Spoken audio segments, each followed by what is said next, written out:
জামা প্যান্ট আর কিছু থাকবে না, এইটুকু বলে দিলাম। যা। বেলাগাম তৃণমূল সাংসদ কল্যাণ বন্দ্যোপাধ্যায় মোদি অমিত শাহকে বেনজির আক্রমণ করেছেন সাংসদ। তৃণমূল কর্মীর গায়ে হাত পড়লে কড়া জবাব।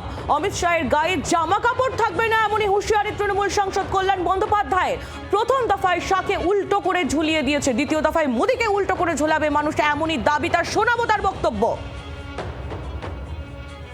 তৃণমূল কংগ্রেসের একটা কর্মীর গায়ে আঘাত দিলে তোমার শরীরের জামা প্যান্ট আর কিছু থাকবে না, এইটুকু বলে দিলাম। যা। যা। তোমার মতো জল্লাদ অমিত শাহকে কি করে হিসেব নিতে হয় সেই হিসেব আমাদের জানা আছে। তৃণমূল কল্যাণ বন্দ্যোপাধ্যায় তার বক্তব্য আমরা শুনছিলাম। কথা বলবো বিধান সরকার, আমাদের প্রতিনিধি রয়েছেন আমাদের সঙ্গে টেলিফোন লাইনে। বিধান, কল্যাণ বন্দ্যোপাধ্যায় তো নজিরবিহীন হুঁশিয়ারি।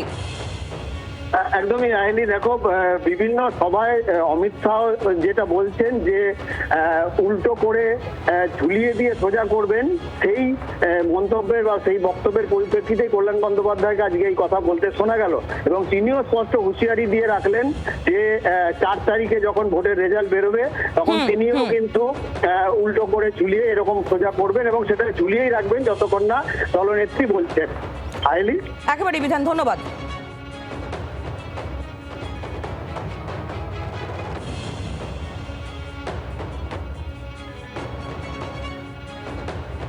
রেখে দিয়েছে একদম। আর 29শে এপ্রিল বাকি যে বাংলার মানুষ আছে সে 29শে এপ্রিল নরেন্দ্র মোদীকে উল্টো করে ঝুলিয়ে দেবে। 4 তারিখ পর্যন্ত ঝুলবে।